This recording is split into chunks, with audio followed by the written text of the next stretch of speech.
With the traditional posterior approach to total hip replacement, an incision is made and we dissect down to the hip capsule.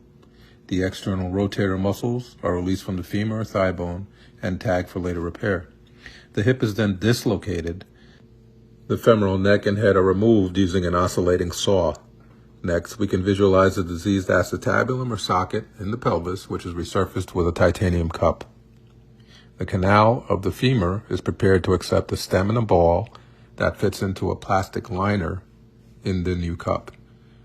The new hip is then reduced and taken to a stable range of motion. The external rotators and the capsule are then repaired back to their bony attachment. The fascia or muscle covering is then closed before skin closure. We rarely use a drain, although one is shown in this animation. Patient is usually up and walking the day of surgery and may potentially go home the same day or the following day.